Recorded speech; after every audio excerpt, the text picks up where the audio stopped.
الحمد لله رب العالمين والصلاة والسلام على أشرف الأنبياء والمرسلين أما بعد فأعوذ بالله من الشيطان الرجيم من همزه ونفخه ونفثه بسم الله الرحمن الرحيم رب اشرح لي صدري ويسر لي أمري واحلل عقدة من لساني يفقه قولي اللهم انفعنا بما علمتنا وعلمنا ما ينفعنا وزدنا علما فبشر عباد الذين يستمعون القول فيتبعون أحسنه أولئك الذين هداهم الله وأولئك هم أولو الألباب.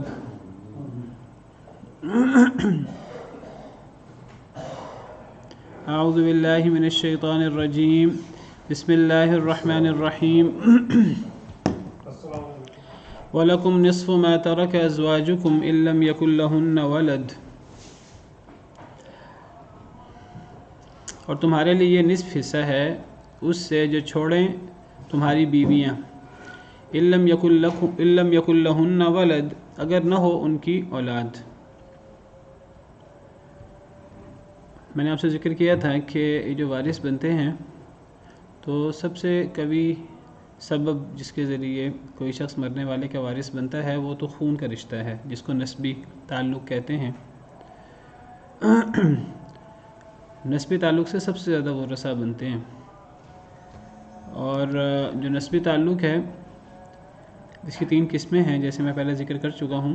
ایک اولاد یعنی فروع، دوسرے ماں باپ یعنی اصول اوپر تک، اولاد میں نیچے تک، اور نمبر 3 حواشی۔ نسب کے علاوہ جس ذریعے سے کوئی انسان مرنے والے کا وارث بنتا ہے وہ ذریعہ نکاح ہے۔ نسب کے ذریعے تو بہت سارے لوگ وارث بنتے ہیں، اس لیے نسب کے ذریعے جو تعلق بنتا ہے اس کی باقاعدہ قسمیں بیان کی گئی ہیں، فروع، اصول اور حواشی۔ جس میں فروع سب سے قریبی تعلق ہے، اصول اس کے بعد، اور حواشی تھوڑا دور کا تعلق ہے۔ نسب کے بعد جس کے ذریعے وراثت کا تعلق بنتا ہے وہ نکاح ہے، لیکن نکاح کے ذریعے وارث بننے والے صرف 2 فرد ہیں، 2 لوگ ہیں۔ کوئی عورت فوت ہو تو اس کا شوہر، اگر کوئی مرد فوت ہو تو اس کی بیوی، وہ ایک ہے یا زیادہ، بشرطے کہ وہ بیوی اس کے نکاح میں ہو۔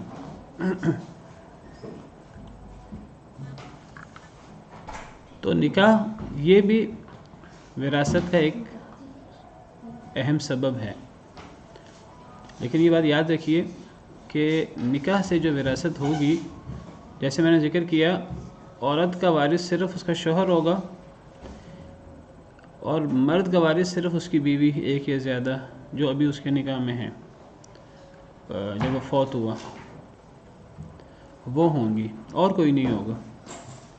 یہ میں نے اس لیے وضاحت کی ہے کیونکہ ویسے اگر آپ دیکھیں تو جو تعلق نکاح کے ذریعے بنتا ہے، پہلے ہم نے نسب کا پڑھا، ایک تعلق بنتا ہے 2 لوگوں کے درمیان نسب کے ذریعے۔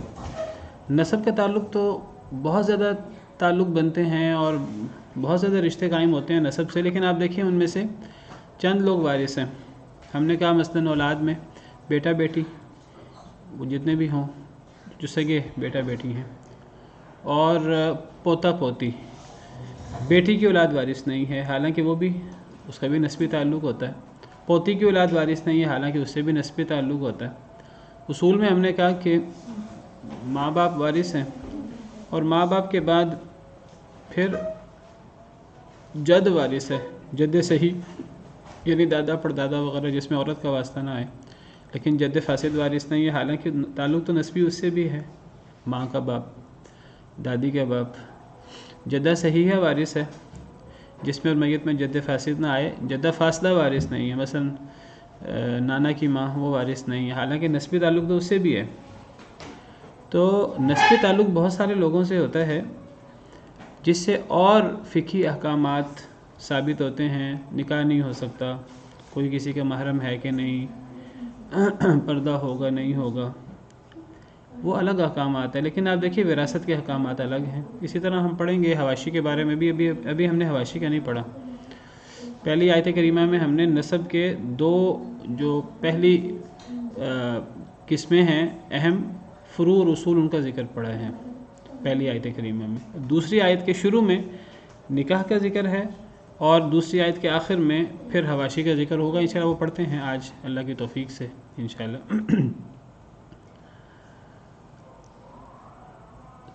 تو جس طرح نسب سے رشتہ داریاں تو بہت ساری بنتی ہیں لیکن ان میں سے وارث وہ سارے نہیں ہوتے. اسی طرح تعلق نکاح کے ذریعے بھی بہت سارا بنتا ہے لیکن سارے وارث نہیں ہوتے.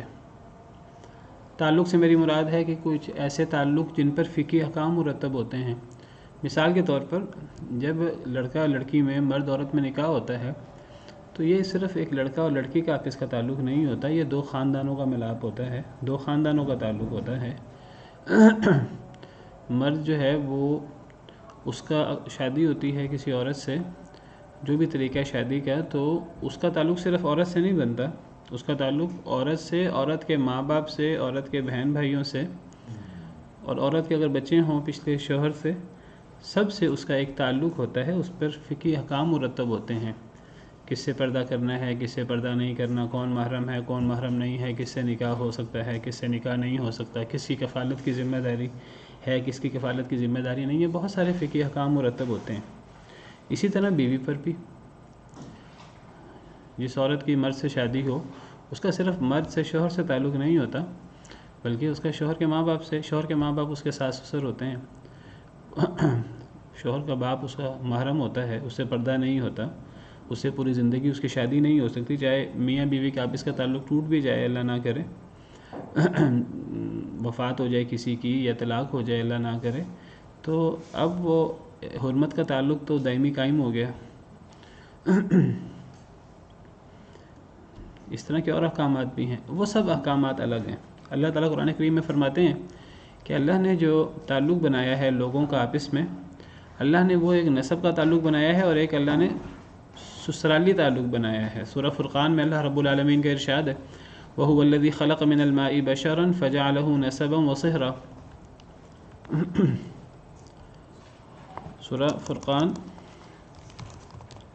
آیت نمبر 54.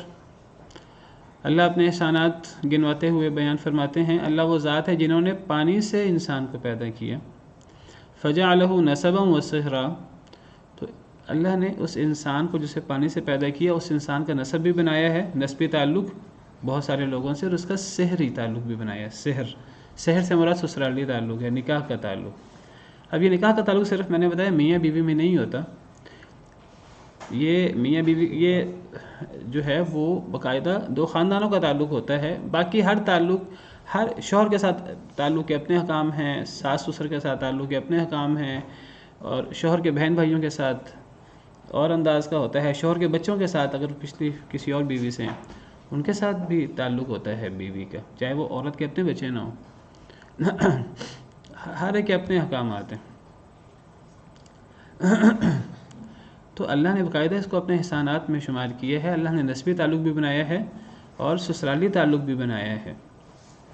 نبی صلی اللہ علیہ وسلم نے اسی سسرالی تعلق سے ایک پورا قبیلہ, وہ جنگ ہوئی مسلمانوں کے ساتھ تو وہ قیدی بن گئے, تو اس قبیلے کی ایک خاتون سے نبی صلی اللہ علیہ وسلم نے شادی کر لی, تو آپ نے اس شادی کے تعلق کی وجہ سے اس مسلمانوں سے بات کی تو پورے قبیلے کو آزاد کر دیا گیا, کیونکہ ان کی نبی کریم صلی اللہ علیہ وسلم سے رشتہ داری قائم ہو گئی تھی. تو دیکھیے رشتہ داری کے اتنے فوائد ہوتے ہیں اور اتنے دورس اثرات ہوتے ہیں. تو میں ذکر کر رہا تھا کہ سسرالی تعلق تو بہت سارے لوگوں کے ساتھ, خاندان کے ساتھ, قبیلے کے ساتھ بنتا ہے باقاعدہ, لیکن جو اس میں وراثت ہے وہ صرف جو وراثت کا تعلق ہے وہ عورت کا مرد سے ہوگا اور مرد کا عورت سے, ایک بیوی یا زیادہ بیویاں بھی ہو سکتی ہیں ایک وقت میں, تو ان سے ہوگا. تو اللہ تعالیٰ ان کے حصے پہلے بیان کر رہے ہیں. پہلے اللہ تعالیٰ نے نسب سے فروع اصول کا حصہ بیان کیا ہے, حواشی کا حصہ رہتا ہے وہ آگے آئے گا. اب اللہ تعالیٰ نکاح کے ذریعے جو وراثت کا حصہ بنتا ہے وہ بیان فرماتے ہیں. تو وہ بڑا آسان اللہ تعالیٰ بیان فرما رہے ہیں, وَلَكُمْ نِصْفُ مَا تَرَكَ أَزْوَاجُكُمْ, تمہارے لیے لکم کا آپ کو پتہ ہے کہ یہ جمع مذکر کا صیغہ ہے، یہ مردوں کے لیے آتا ہے، تمہارے لیے۔ نصف حصہ ہے ما ترک ازواجکم، جو چھوڑے تمہارے جوڑے۔ ازواج جمع ہے زوج کی، اور زوج کہتے ہیں جوڑے کو، اسپاؤس کو۔ اگر مرد ہو تو مرد کا جوڑا بیوی، مرد کا زوج بیوی جس کی جمع ازواج، اور اگر عورت ہو تو عورت کا زوج شوہر جس کی جمع ازواج۔ تو مرد کے لیے جوڑا زوج یا ازواج اس کے لیے آتا ہے بیوی یا بیویوں کے لیے۔ اگر عورت ہو تو عورت کا جو اسپاؤس ہے، عورت کا جو جوڑا ہے، یعنی مرد شوہر جس کی جمع زوج یا ازواج، تو شوہر کے لیے بھی زوج استعمال ہوتا ہے، بیوی کے لیے بھی زوج استعمال ہوتا ہے، دونوں کے لیے زوج استعمال ہوتا ہے۔ اگرچہ بیوی کے لیے زوجتن مؤنث کا صیغہ بھی استعمال ہوتا ہے عربی زبان میں، لیکن زیادہ فصیح جو ہے وہ عورت کے لیے بھی زوجی ہے۔ تو بیوی اپنے شوہر کے لیے زوج ہے اور شوہر اپنی بیوی کے لیے زوج ہے، اس کی جمع ازواج۔ اب اللہ فرماتے ہیں تمہارے لیے نصف حصہ ہے جو چھوڑے تمہارے جوڑے۔ اب یہاں ازواج سے کیا مراد لیا جائے؟ پہلے تو یہ سمجھیے لکم یہ ملکیت بن رہی ہے، حصہ مل رہا ہے، تو جس کو حصہ ملے گا ظاہری سی بات ہے وہ زندہ ہوگا۔ اور ما ترک ازواجکم، جو چھوڑا تمہارے جوڑوں نے، یہاں چھوڑنے سے مراد وہی ترکہ والی بات ہے، یعنی مر کر جو پیچھے چھوڑا۔ تو ترک ازواجکم سے مراد وہ ہیں جو فوت ہو رہے ہیں۔ تو اب فوت ہونے والا کون ہے اور حصہ لینے والا کون ہے؟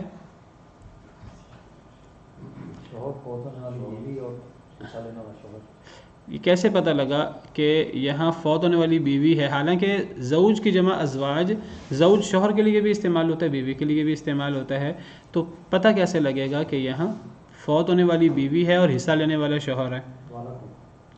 یہ ولکم سے پتہ لگا، یعنی لکم میں نے اس لیے کہا کہ یہ مذکر کی ضمیر ہے، جمع مذکر ضمیریں جو ہیں وہ اگر لا کے ساتھ ضمیریں ہوں تو لہو، لہما لہم، لہا لہما لہن، لکا لکما لکم، لکی لکما لکن، لی لنا، تو یہ ضمیریں ہیں۔ تو یہ لکم یہ جمع مذکر حاضر کا صیغہ ہے، جمع مذکر حاضر کی ضمیر ہے، تو یہ مذکر کے لیے استعمال ہوتا ہے ولکم۔ تو اس سے پتہ لگ رہا کہ جو وارث بن رہا ہے وہ مرد ہیں۔ اب اگر وارث مرد ہیں تو پھر ان کا جوڑا کون ہوگا؟ عورت۔ تو اس کا مطلب ہے فوت ہونے والی بیوی ہے، چونکہ اللہ تعالیٰ عمومی ذکر کر رہے ہیں، عمومی تو اللہ تعالیٰ جمع کے صیغے سے ذکر کر رہے ہیں کہ اگر بیویاں فوت ہو جائیں اور فوت ہو کر کوئی ترکہ چھوڑیں، وہ تھوڑا ہے یا زیادہ ہے؟ زیادہ تر مرد ترکہ چھوڑتے ہیں، عورتیں بھی چھوڑتی ہیں، عورتوں کی بھی وراثت تقسیم ہوتی ہے۔ تو اگر عورتیں ترکہ چھوڑ کر فوت ہو جائیں تو اس پورے ترکے میں تمہارے لیے اے مردو، تو گویا کہ وارث شوہر بن رہے ہیں، یا وارث شوہر بن رہے ہیں، تو اس کا مطلب ہے فوت ہونے والی بیوی ہے۔ تو بیوی فوت ہو تو شوہر کو نصف حصہ ملے گا کل ترکے کا، ان لم یکن لہن ولد، اگر نہ ہو ان کے لیے، لہن یہ جمع مؤنث کا صیغہ ہے، جمع مؤنث کی ضمیر ہے، اگر نہ ہو ان کے لیے یعنی ان بیویوں کے لیے، لہن مؤنث کا صیغہ ہے۔ اس سے بھی پتہ لگا کہ یہ فوت ہونے والی بیویاں ہیں۔ اگر فوت ہونے والے مرد ہوتے تو ان لم یکن لہم آتا، ان لم یکن لہن، اگر نہ ہو ان کی، ان عورتوں کی جو فوت ہوئی ہیں، ان بیویوں کی، ولد اولاد۔ اللہ فرماتے ہیں کہ جو تمہارے جوڑے چھوڑ کر فوت ہوں تو تمہیں اے مردو اس کا نصف حصہ ملے گا، بشرطے کہ وہ ان، اب وہ اللہ نے جب ان کے لیے ضمیر استعمال کی، مؤنث کی استعمال کی ہے، جس سے بھی پتہ لگ رہا ہے کہ یہ فوت ہونے والی بیویاں ہیں، اگر ان بیویوں کی اولاد نہ ہو۔ اچھا، یہاں اللہ تعالیٰ نے فرمایا کہ اے شوہرو تمہیں نصف حصہ ملے گا جو تمہاری بیویاں چھوڑ کر فوت ہوں، اگر ان بیویوں کی اولاد نہ ہو۔ اولاد کو بیویوں کے ساتھ کیوں ذکر کیا ہے؟ کیا اولاد کی نسبت شوہر کے ساتھ نہیں ہوتی؟ اولاد کی نسبت تو شوہر کے ساتھ ہوتی ہے۔ جی ہاں، جب اولاد کی نسبت بیوی کے ساتھ کی ہے تو اس سے یہ پتہ لگتا ہے کہ وہ اگر اس بیوی کی اولاد ان وارث ہونے والے شوہروں سے ہو، وہ بھی بیوی کی اولاد ہے، اور اگر بیوی کی اولاد جو فوت ہوئی ہے اس کی اولاد کسی پچھلے شوہر سے جو فوت ہو گیا ہوا ہے یا جس نے طلاق دے دی ہوئی ہے اس کو، تو وہ اولاد بھی مراد ہو سکتی ہے۔ اگر صرف یہ ہوتا کہ تمہاری اولاد، پھر اس میں پچھلے شوہر کی اولاد نہ آ سکتی۔ تو اب جو فوت ہو رہا ہے اس کی اولاد اگر ہے، چاہے وہ اس وارث ہونے والے شوہر سے ہے، چاہے وہ کسی اور شوہر سے ہے، اگر تو اولاد نہیں ہے تب یہ آدھا حصہ ہوگا۔ فَإِن كَانَ لَهُنَّ وَلَدٌ، پس اگر ہے ان کے لیے اولاد، لہن سے مراد عورتیں، اگر ہے ان کے لیے یعنی ان عورتوں کے لیے ولد اولاد، اور میں ولد کی وضاحت کر چکا ہوں کہ جب یہ واحد ہے تو اس سے مراد ایک اولاد بھی ہے، جب ایک ہے تو زیادہ آٹومیٹک بالاولیٰ ہوں گے، اور اس سے مراد مرد ہے تو مرد کے اندر عورتیں بالطبع شامل ہوتی ہیں، تو ایک بھی اولاد ہو، ایک بیٹا یا بیٹی یا پوتا یا پوتی، ہاں اولاد وارث ہونی چاہیے، غیر وارث اولاد نہیں، یعنی نواسہ نواسی شامل نہیں ہے، نواسہ نواسی کے ہونے سے فرق نہیں پڑتا۔ اگر ان کی اولاد ہو یعنی وارث اولاد، چاہے ایک ہی کیوں نہ ہو، زیادہ ہو تو بالاولیٰ، چاہے وہ مرد ہو چاہے وہ عورت ہو، چاہے وہ بیٹا بیٹی ہو قریبی، چاہے وہ دور کی ہو، پوتا پوتی پڑ پوتا پڑ پوتی، اگر ان کی اولاد ہے فَلَكُمُ الرُّبُعُ، پس تمہارے لیے چوتھا حصہ ہے، مما ترکنا، اس سے جو انہوں نے چھوڑا۔ اب یہ بار بار جن کو وارث بنایا جا رہا ہے ان کے لیے مذکر کے صیغے آ رہے ہیں، اور جن کے فوت ہونے کی اور ترکہ چھوڑنے کی بات ہے ان کے لیے مؤنث کے صیغے آ رہے ہیں، جس سے یہ بات بڑی کلیئر ہو رہی ہے کہ فوت ہونے والی عورتیں ہیں، جوڑے جو ہیں وہ بیویاں ہیں، اور وارث ہونے والے مرد ہیں۔ تو اللہ نے دو صورتیں بیان کی ہیں، اور دو صورتوں میں ساری بات سمجھا دی کہ شوہر کا حصہ اگر مرنے والی بیوی کی اولاد نہیں ہے، چاہے وہ اس شوہر سے چاہے کسی اور شوہر سے، اگر کوئی اولاد نہیں ہے تو شوہر کا حصہ آدھا ہوگا، اور اگر بیوی کی اولاد ہے، چاہے وہ اولاد اس شوہر سے ہو جو وارث بن رہا ہے، چاہے وہ اولاد کسی سابقہ شوہر سے ہو جس نے اس کو طلاق دی ہے یا جو فوت ہو چکا ہے اس سے پہلے، پھر اس نے نئی شادی کی ہے، تو پھر بھی شوہر کو چوتھا حصہ ملے گا، چاہے وہ اس سے اولاد نہ ہو کل ترکے کی۔ تو بیوی کی اولاد ہے اور بیوی فوت ہو جاتی ہے تو شوہر کا چوتھا حصہ، چاہے وہ اسی شوہر سے ہے چاہے کسی اور سے، اور اگر اولاد نہیں ہے تب پھر جو ہے وہ شوہر کا حصہ نصف ہے۔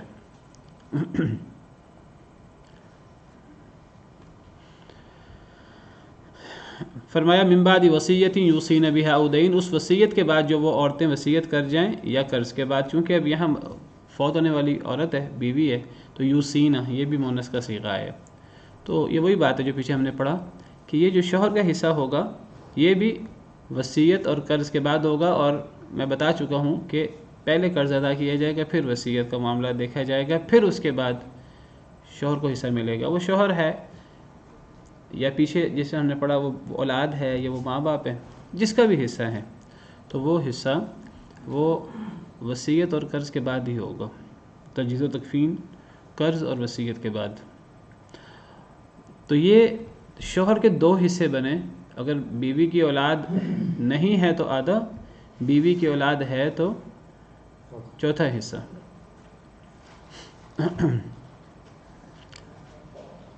ایک عورت، اس کی شادی ہوئی کسی مرد سے، اس عورت کی پہلے سے اولاد ہے، ایک بیٹا یا بیٹی، اس کی پہلا شوہر فوت ہو گیا یا اس نے طلاق دے دی، اب اس کی شادی کسی اور آدمی سے ہوئی ہے اور اب ان کی اولاد نہیں ہوئی، اب یہ عورت فوت ہو جاتی ہے، اب وہ جو مرد وارث بن رہا ہے اس کی اولاد نہیں ہے،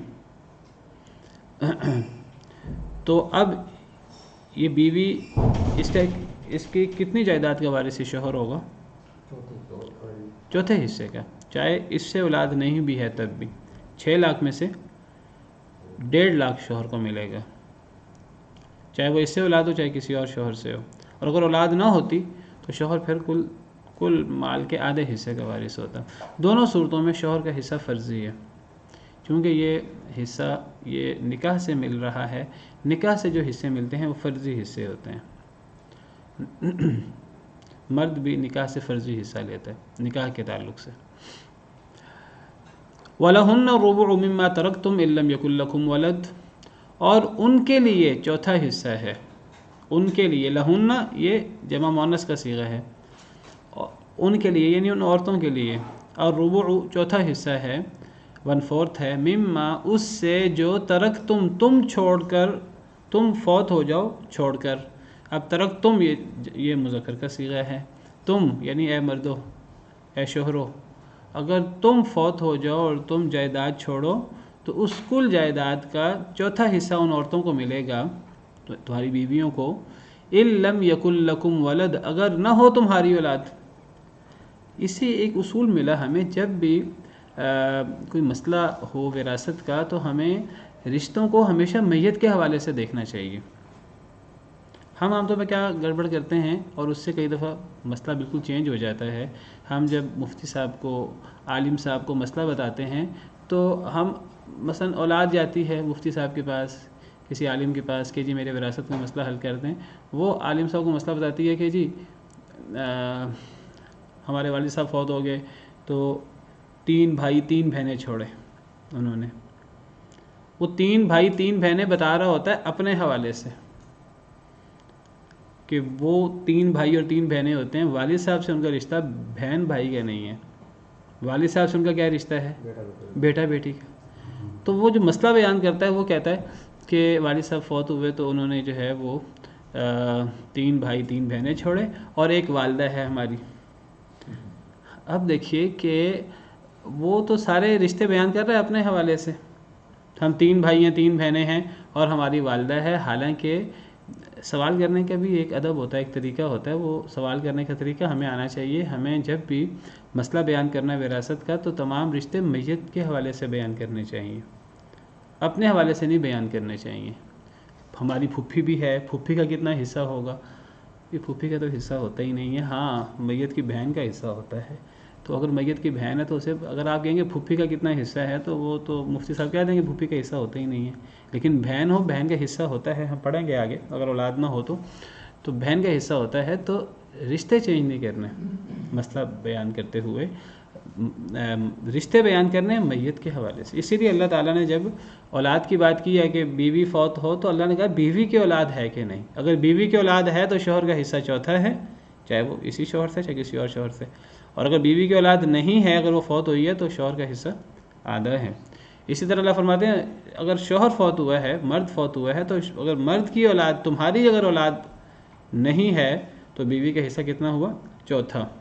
تو ہمیشہ جب رشتے بیان کیے جائیں تو یہ بتایا جائے ہمارے والد صاحب فوت ہوئے ہیں، ہمارے والد صاحب کے اتنے بیٹے اتنے بیٹیاں ہیں، اور ہمارے والد صاحب کی بیوہ، چاہے وہ ان کی اپنی ماں لگتی ہیں، ہمارے والد صاحب کی بیوی یا بیوہ وہ موجود ہے، ہمارے والد صاحب کی والد اور والدہ بھی ہیں جو ان بچوں کی دادی لگیں گی یا دادا لگیں گے، تو اپنے حوالے سے نہ بیان کریں، والد صاحب کے حوالے، جو فوت ہوا ہے، والدہ فوت ہوئی ہے تو ان کے حوالے سے، اگر بھائی فوت ہوا ہے تو بھائی کے حوالے سے، اگر بیٹا فوت ہوا ہے تو بیٹے کے حوالے سے رشتے بیان کیے جائیں۔ تو فرمایا کہ ان عورتوں کو چوتھا حصہ ملے گا جو تم اے شوہرو، تم اے مردو، اگر تم فوت ہو کر چھوڑو تو اس کو پوری جائیداد کا حصہ، پوری جائیداد میں سے عورتوں کو چوتھا حصہ ملے گا، بیویوں کو، یعنی اگر تمہاری اولاد نہ ہو۔ فَإِن كَانَ لَكُمْ وَلَدٌ، پس اگر ہو تمہاری اولاد، فَلَهُنَّ الثُّمُنُ، تو ان عورتوں کا یعنی بیویوں کا، جوڑوں کا، ان بیویوں کا 8واں حصہ ہے، ثمن 1/8 مما ترکتم، اس سے جو تم نے چھوڑا اے مردو۔ تو اب یہاں فوت ہونے والے کون ہیں؟ مرد، شوہر، اور حصہ مل رہا ہے بیوی کو۔ تو اللہ فرماتے ہیں کہ اگر تو تم فوت ہوئے ہو، اولاد نہیں ہے، تو بیویوں کا چوتھا، اگر بیوی فوت ہوتی اولاد نہیں ہے تو شوہر کا آدھا، شوہر فوت ہوا اولاد نہیں ہے شوہر کی، بیوی کا چوتھا۔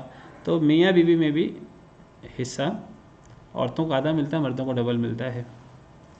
یہ بھی ان صورتوں میں سے جن میں مردوں کو حصہ ڈبل ملتا ہے، عورتوں کو حصہ سنگل ملتا ہے۔ یعنی اگر میت کی اولاد نہیں ہے، اور یعنی عورت میت اور وارث مرد ہے شوہر، تو شوہر کا حصہ آدھا ہوگا، لیکن اگر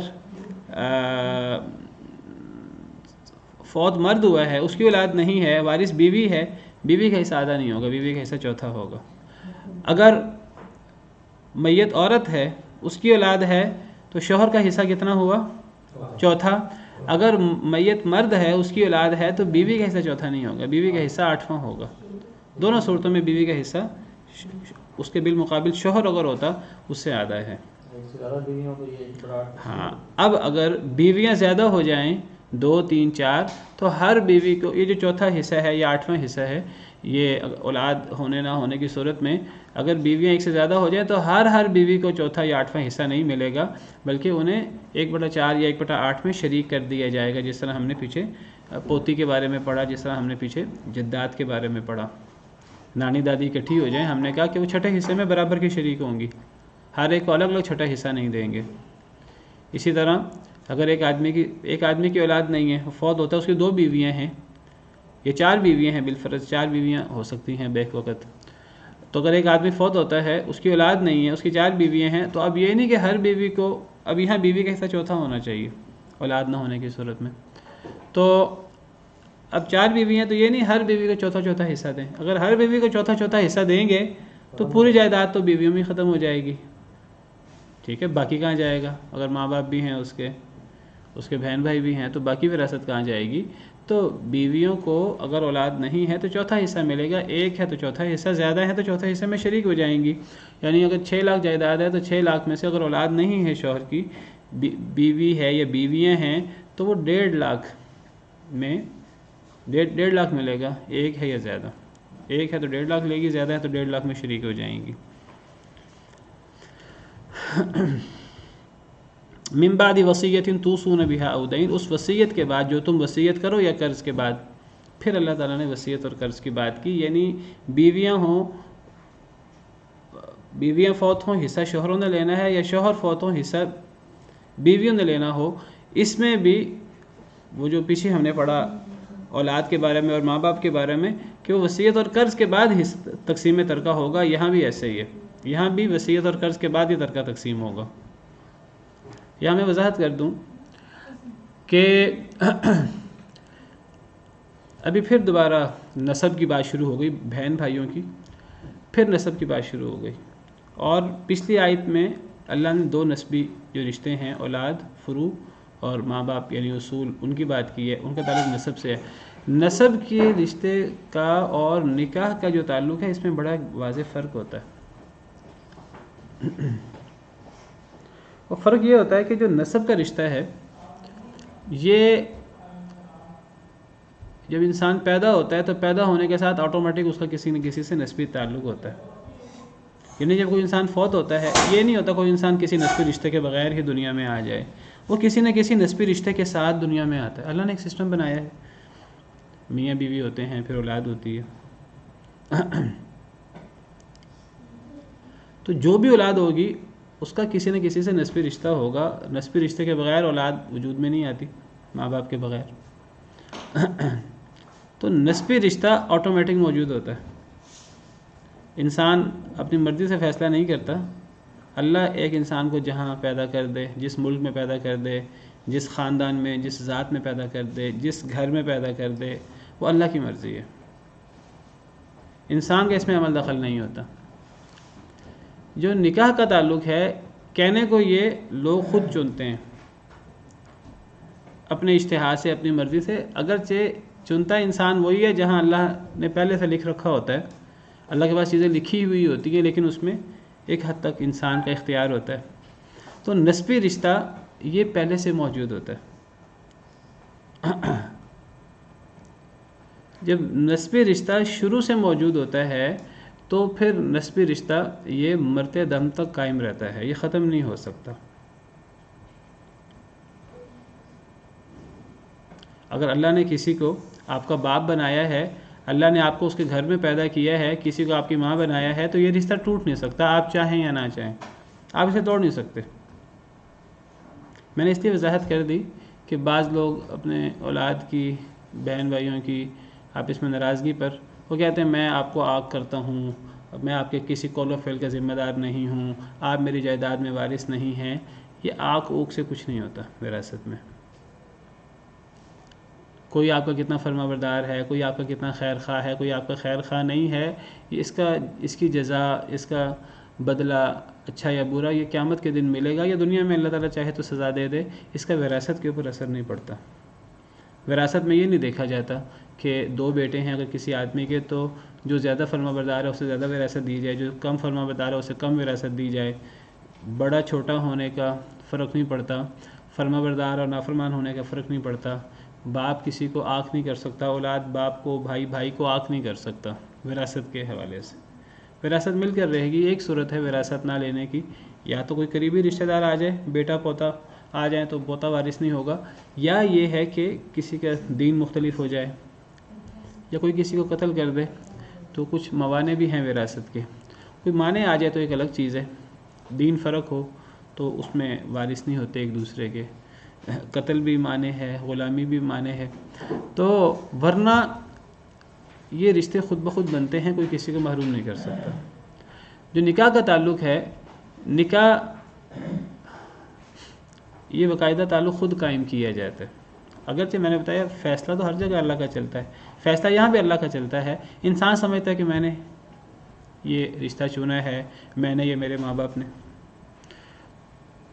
تو جس طرح انسان یہ تعلق خود قائم کرتا ہے، اللہ نے انسان کو اختیار دیا ہے، انسان اس تعلق کو توڑ بھی سکتا ہے۔ یہ ایک الگ بات ہے کہ وہ غلط طریقے سے توڑ رہا ہے یا صحیح طریقے سے توڑ رہا ہے، اس کا معاملہ دنیا میں ہی اس کو سزا یا جزا ملے گی، یا قیامت کے دن جو اصل سزا یا جزا ہے وہ ملے گی۔ جس طرح نکاح کا رشتہ انسان قائم کرتا ہے خود یا اپنے ماں باپ کے ذریعے، مرد ہو چاہے عورت ہو، تو وہ ٹوٹ بھی سکتا ہے۔ ضروری نہیں کہ کوئی آدمی فوت ہو اس کا کسی نہ کسی سے نکاح کا تعلق ہو، یہ ضروری نہیں ہے۔ ہاں یہ ضروری ہے کہ کوئی انسان فوت ہوگا اس کا کسی نہ کسی سے نسبی تعلق ضرور ہوگا، چاہے کوئی بنائے یا نہ بنائے، وہ انسان جب دنیا میں آتا ہے اس کا کسی نہ کسی سے نسبی تعلق ہوتا ہے۔ نکاح یہ شوہر یا بیوی کی موجودگی ضروری نہیں ہے، اگر یہ تعلق موجود ہوگا تو وراثت ہوگی، یہ تعلق نہیں ہوگا تو وراثت نہیں ہوگی۔ اب یہ وراثت کیسے شروع ہوگی نکاح کے تعلق سے؟ یہ رخصتی سے شروع ہوگی کہ نکاح سے شروع ہوگی؟ ایک بڑا اہم سوال ہے۔ یعنی جب تک رخصتی نہیں ہوتی اس وقت تک وہ ایک دوسرے کے وارث بن سکتے ہیں کہ نہیں بن سکتے؟ مثلا مرد عورت کا نکاح ہوا اور ابھی رخصتی نہیں ہوئی اور ان میں سے کوئی فوت ہو گیا، اب کیا یہ ایک دوسرے کے وارث ہیں کہ نہیں؟ تو اسلام میں اصل چیز عقد نکاح ہوتا ہے۔ عقد نکاح سے تعلق بن گیا میاں بیوی کا۔ عقد نکاح کے بعد اگر سال بعد شادی ہونا، رخصتی ہونا، قرار پائی ہے، تو اس سال سے پہلے شوہر فوت ہو گیا تو بیوی اس کی وارث ہے 1/4 حصے کی۔ اگر بیوی فوت ہو گئی، جو بھی اس کی جائیداد ہے تھوڑی یا زیادہ، تو شوہر اس کے آدھے حصے کا مالک ہے، چاہے رخصتی نہیں بھی ہوئی۔ تو یہ تب وراثت شروع ہوگی نکاح کے ذریعے جب عقد نکاح ہو جائے گا۔ عقد نکاح سے پہلے نہیں، منگنی ہوئی بھی ہے، منگنی سے کچھ نہیں ہوتا، کوئی فوت ہو جائے تو منگنی سے نہیں کچھ ہوتا۔ اچھا، جس طرح یہ نکاح ہوتا ہے تو پھر وراثت کا تعلق بنتا ہے۔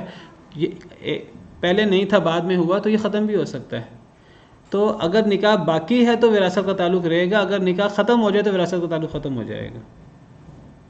یعنی اگر میاں بیوی ہیں، اگر ان میں سے کوئی فوت ہو جائے تو وہ ایک دوسرے کے وارث ہوں گے جس طرح اللہ تعالیٰ نے بیان فرمایا، لیکن اگر فوت ہونے سے پہلے میاں بیوی کا تعلق ٹوٹ جاتا ہے، ان میں لیان اللہ نہ کرے ہو جاتا ہے، ان میں نکاح فسخ ہو جاتا ہے، ان میں طلاق ہو جاتی ہے، جو بھی نکاح فسخ ہونے کے طریقے ہیں مختلف، ان میں سے کوئی طریقہ ہو جاتا ہے فوت ہونے سے پہلے کسی کے، اور وہ ایک دوسرے سے تعلق ان کا ختم ہو جاتا ہے، عدت وغیرہ بھی ختم ہو جاتی ہے، تو اب وہ ایک دوسرے کے وارث نہیں ہوں گے، چاہے پہلے ایک دوسرے کے وارث ہی کیوں نہ ہوں۔ میاں بیوی میں طلاق ہو گئی 10 سال کے بعد، شوہر فوت ہوا یا بیوی فوت ہوئی، صاحب کا شوہر یا صاحب کا بیوی، تو اس کا کوئی تعلق نہیں ہے، وراثت کا کوئی تعلق نہیں ہے۔ اب میں بات کر رہا ہوں رجی طلاق کی۔ تو رجی طلاق میں اب طلاق کی 2 قسمیں ہیں۔ ایک طلاق رجی، اگر طلاق ہوئی ہے اور عدت باقی، اگر تو طلاق ہو گئی عدت بھی ختم ہو گئی، بعض طلاق کی صورت میں عدت ہوتی نہیں ہے، نکاح کے بعد اگر طلاق ہو جائے نا، رخصتی سے پہلے عدت ہی نہیں ہوتی، تو وہاں تو طلاق کے فوراً بعد بھی اگر شوہر یا بیوی فوت ہو جائیں، مرد عورت ایک دوسرے کے وارث نہیں ہوں گے۔ ایسی طلاق جس میں اگر طلاق ہو گئی اور عدت بھی ختم ہو گئی، تب وہ ایک دوسرے کے وارث نہیں ہے بال اتفاق۔ لیکن اگر طلاق ہوتی ہے اور ابھی عدت باقی ہے. تو پھر اس میں فرق ہے طلاق میں. اگر طلاق رجی تھی تو رجی طلاق میں آپ کو پتہ ہے کہ شوہر رجوع کر سکتا ہے بغیر نئے نکاح کے. اگر ایک طلاق ہوئی، رجی طلاق کہتے ہیں ایک پہلی یا دوسری طلاق ہے تو اس صورت میں شوہر رجوع کر سکتا ہے. اس کا مطلب ہے بیوی کے شوہر سے تعلق باقی ہے. تو رجی طلاق میں اگر شوہر فوت ہو جائے یا بیوی فوت ہو جائے، ابھی عدت مکمل نہیں ہوئی، عورت جو ہے وہ پریگننٹ تھی یا جو بھی صورت تھی، تو پھر وہ ایک دوسرے کے وارث ہوں گے. تو میں آپ سے ذکر کر رہا تھا کہ اگر طلاق ہوئی ہے اور عدت ختم ہو گئی ہے پھر تو ایک دوسرے کے وارث نہیں ہوں گے. اگر عدت باقی ہے تو دیکھا جائے گا طلاق رجی ہے تو طلاق رجی میں آپ کو پتہ ہے عدت کے اندر رجوع کرنے کا حق ہوتا ہے، اور اگر عدت کے اندر رجوع نہ ہو تو عدت کے بعد دوبارہ نکاح کرنے کا حق ہوتا ہے. دوبارہ نکاح ہو سکتا ہے رجی طلاق کے بعد، عدت کے اندر رجوع ہو سکتا ہے.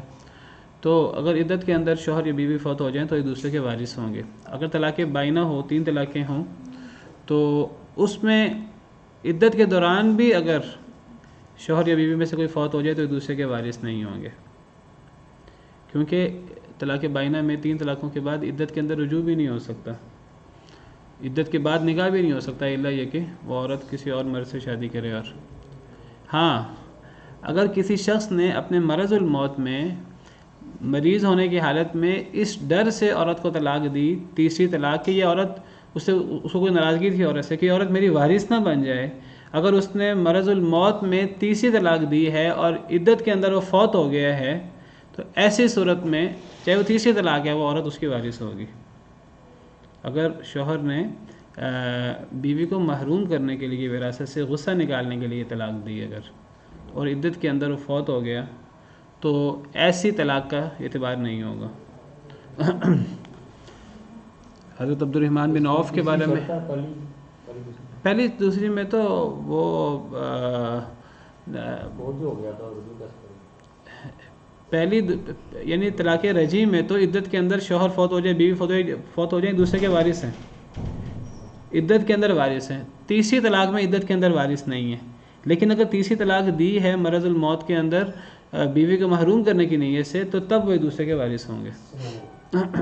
حضرت عبد الرحمن بن عوف کے بارے میں آتا ہے، انہوں نے اپنی بیوی کو تیسری طلاق دے دی مرض کے اندر، اس مرض میں فوت ہو گئے.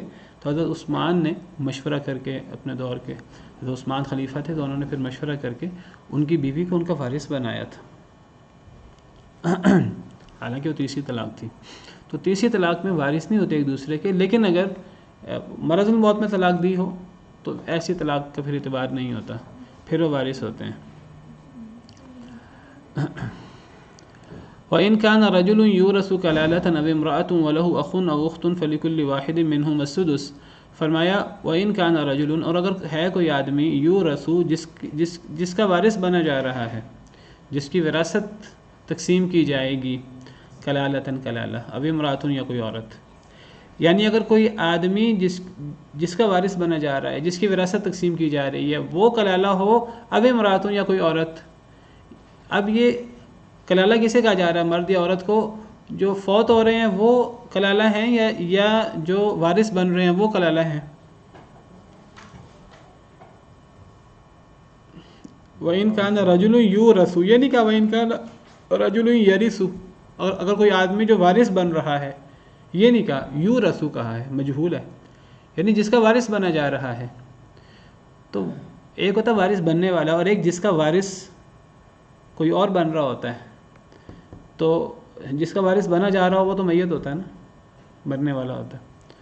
اگر وہ آدمی جس کا وارث بنا جا رہا ہے وہ آدمی کلالہ ہو، یعنی جو فوت ہو رہا ہے اور لوگ اس کے وارث بن رہے ہیں، اگر وہ آدمی کلالہ ہو، اب امرأۃ یا کوئی عورت، وہ اس کی بھی یہی پوزیشن ہو کہ وہ عورت بھی کلالہ ہو جس کا وارث بنا جا رہا ہے، یعنی جو فوت ہو رہی ہے، وَلَهُ أَخٌ، اور اس کا بھائی ہو ایک، او اخت، یا اس کی ایک بہن ہو. تو پتہ لگا کہ وارث تو بھائی یا بہن ہے، تو ورثہ کی بات تو وَلَهُ أَخٌ أَوْ أُخْتٌ سے شروع ہوئی، اور پیچھے مرد عورت کی جو بات ہو رہی ہے وہ میت کی بات ہو رہی ہے.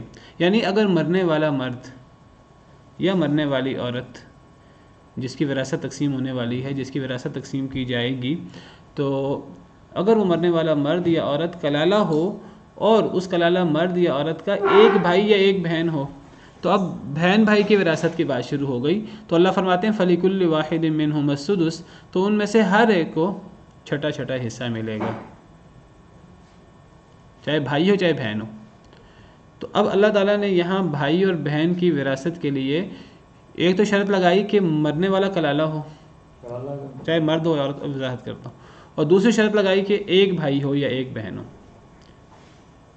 کلالہ کسے کہتے ہیں؟ کلالہ اس مرنے والے کو کہتے ہیں، مرنے والے مرد کو یا عورت کو، کہ جس کے اولاد میں کوئی بھی نہ ہو، نہ بیٹا نہ بیٹی، نہ پوتا نہ پوتی، نہ مذکر اولاد ہو نہ مؤنث اولاد ہو، بیٹا بیٹی پوتا پوتی، کوئی بھی وارث اولاد نہ ہو اس کی، اور اس کا اصول میں مذکر اصل نہ ہو، یعنی اولاد میں تو کوئی اولاد نہ ہو، نہ لڑکا نہ لڑکی، نہ مذکر نہ مؤنث، لیکن اصول میں یعنی اس کے ماں باپ میں باپ نہ ہو، مرد نہ ہو، باپ نہ ہو، دادا نہ ہو، پردادا نہ ہو، ماں کے ہونے نہ ہونے سے فرق نہیں پڑتا۔ بعض لوگ کہتے ہیں کلالہ اسے کہتے ہیں جس کے نہ ماں باپ ہو نہ اولاد ہو، یہ تعریف صحیح نہیں ہے۔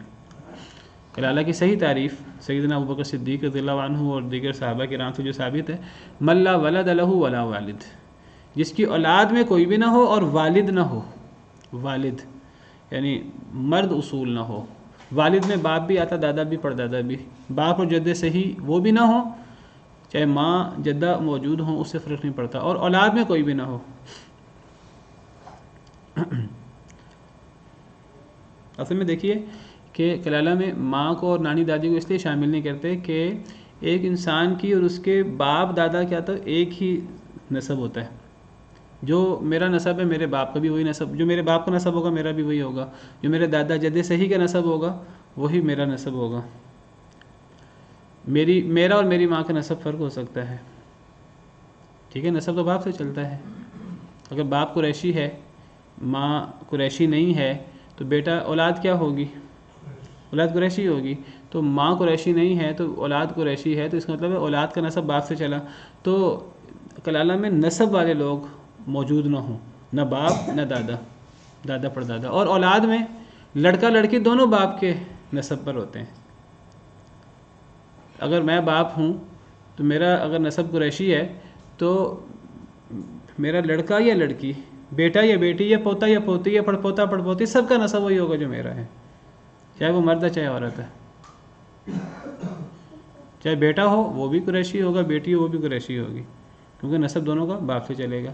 تو کلالہ میں جس کا باپ دادا نہ ہو اور جس کی اولاد میں کوئی نہ ہو، نہ بیٹا نہ بیٹی، نہ پوتا نہ پوتی، گویا کہ آپ کے جس کا بیٹا پوتا نہ ہو، بیٹی پوتی نہ ہو، باپ دادا نہ ہو، ماں اور جدہ کے ہونے نہ ہونے سے فرق نہیں پڑتا۔ تو جو کلالہ ہوگا ماں ہے کہ نہیں اس سے فرق نہیں پڑتا، باپ دادا نہ ہو، بیٹا پوتا نہ ہو، بیٹی پوتی نہ ہو، یہ کیفیت ہوگی، پھر اس کا بھائی یا بہن ہوگا۔ یہاں بھائی یا بہن سے مراد علماء کا اجماع ہے، اتفاق ہے کہ یہاں ماں شریک بھائی یا بہن مراد ہے۔ بھائی یا بہن کی یہ حواشی کے بعد شروع ہو گئی ہے، جو نسب کی تیسری قسم ہے۔ اللہ تعالیٰ نے پہلے نسب کی دو قسموں کی بات کی، فروع اور اصول کی، پھر اللہ نکاح میں آگے، اور نکاح میں اللہ تعالیٰ نے جو ہے وہ میاں بیوی کے دونوں کا حصہ بیان کیا، پھر اللہ تعالیٰ نسب کی تیسری قسم جن کو ہم حواشی کہتے ہیں ان کی بات کر رہے ہیں۔ تو جو حواشی ہیں بھائی یا بہن، یہ سمجھ لیجئے کہ ان ہر بھائی یا بہن کی تین قسمیں ہوتی ہیں، اور یہ تینوں قسمیں سگا رشتہ ہے، تینوں قسمیں سگا رشتہ ہے۔ دیکھیں اولاد میں ہم نے پڑھا سگا رشتہ، سگی اولاد جو ستیلی ہے، ایک آدمی فوت ہوا اس کی اپنی اولاد نہیں ہے، اس کی بیوی کی اولاد ہے، وہ اس کی وارث نہیں ہے۔ ایک آدمی فوت ہوا اس کی اپنی ماں نہیں ہے، اس کی ستیلی ماں ہے، باپ کی بیوی ہے، وہ اس کی وارث نہیں ہے۔ اصول اور فروع میں سگی اولاد اور سگے ماں باپ، ستیلے وارث نہیں ہوتے۔ لیکن جو بہن بھائی ہیں، ان میں جو بہن بھائی ہیں، یہ تین طرح کے بہن بھائی سگے ہوتے ہیں، تین طرح کے بہن بھائی سگے ہوتے ہیں۔ وہ کون سے ہیں؟ ایک وہ سگے بہن بھائی کہ جن کے جو ماں باپ دونوں میں شریک ہیں، ایک وہ بہن بھائی جو باپ میں شریک ہیں، یہ بھی باپ کے لحاظ سے سگے ہیں، جو باپ ایک ہے، اور ایک وہ بہن بھائی جو ماں کے لحاظ سے ایک ہے۔ یہ تینوں بہن بھائی کی جو قسمیں ہیں، دیکھیں ایک بہن یعنی دو بھائی ہیں، دونوں کا باپ بھی ایک ہے ماں بھی ایک ہے۔ ایک ہے دو بھائی ہیں ان کا باپ ایک ہے، ان کو باپ شریک بھائی کہتے ہیں. جو ماں باپ دونوں کے اعتبار سے ہوتے ہیں ان کو حقیقی بھائی کہتے ہیں، حقیقی بہن بھائی. جن کا باپ ایک ہے وہ بھی سگے، ان کو باپ شریک بھائی یا باپ شریک بہن بھائی کہتے ہیں. جن کی ماں ایک ہو ان کو ماں شریک بھائی یا ماں شریک بہن بھائی کہتے ہیں. یہ تینوں قسمیں سگے بہن بھائی ہیں، یا تو ماں باپ دونوں میں ہیں یا ایک میں ہیں. ہاں کچھ ایسے بھی ہیں بہن بھائی جو ستیلے ہوتے ہیں. وہ کون ہے؟ جن کا نہ ماں میں شریک ہے نہ باپ میں شریک ہے. مثلا یعنی اگر کوئی آدمی اور اس کا بیٹا ہے، بیوی فوت ہو گئی ہے اس آدمی کی، اور ایک عورت ہے اس کی بیٹی ہے، اس کا شوہر فوت ہو گیا ہوا ہے.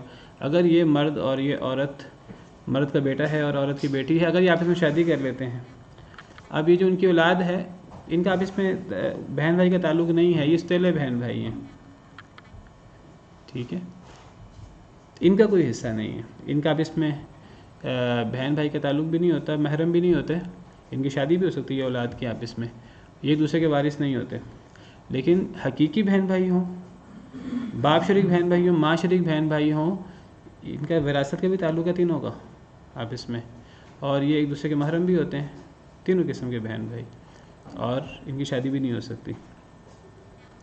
تو یہاں اللہ تعالیٰ جو بہن بھائیوں کا حصہ بیان کر رہے ہیں، اس سے مراد ماں شریک بہن بھائی ہیں. جہاں تک سگے اور باپ شریک بہن بھائیوں کی بات ہے، ان کا حصہ وہ وراثت کی جو تیسری اور آخری آیت ہے جو سورہ نساء میں ہم پڑھیں گے انشاءاللہ، وہاں ان کا حصہ تفصیل سے بیان ہوگا، آیت نمبر 176 میں. اس میں علماء کا اتفاق ہے، سب علماء کا اجماع ہے کہ یہاں بہن بھائیوں سے مراد ماں شریک بہن بھائی ہیں.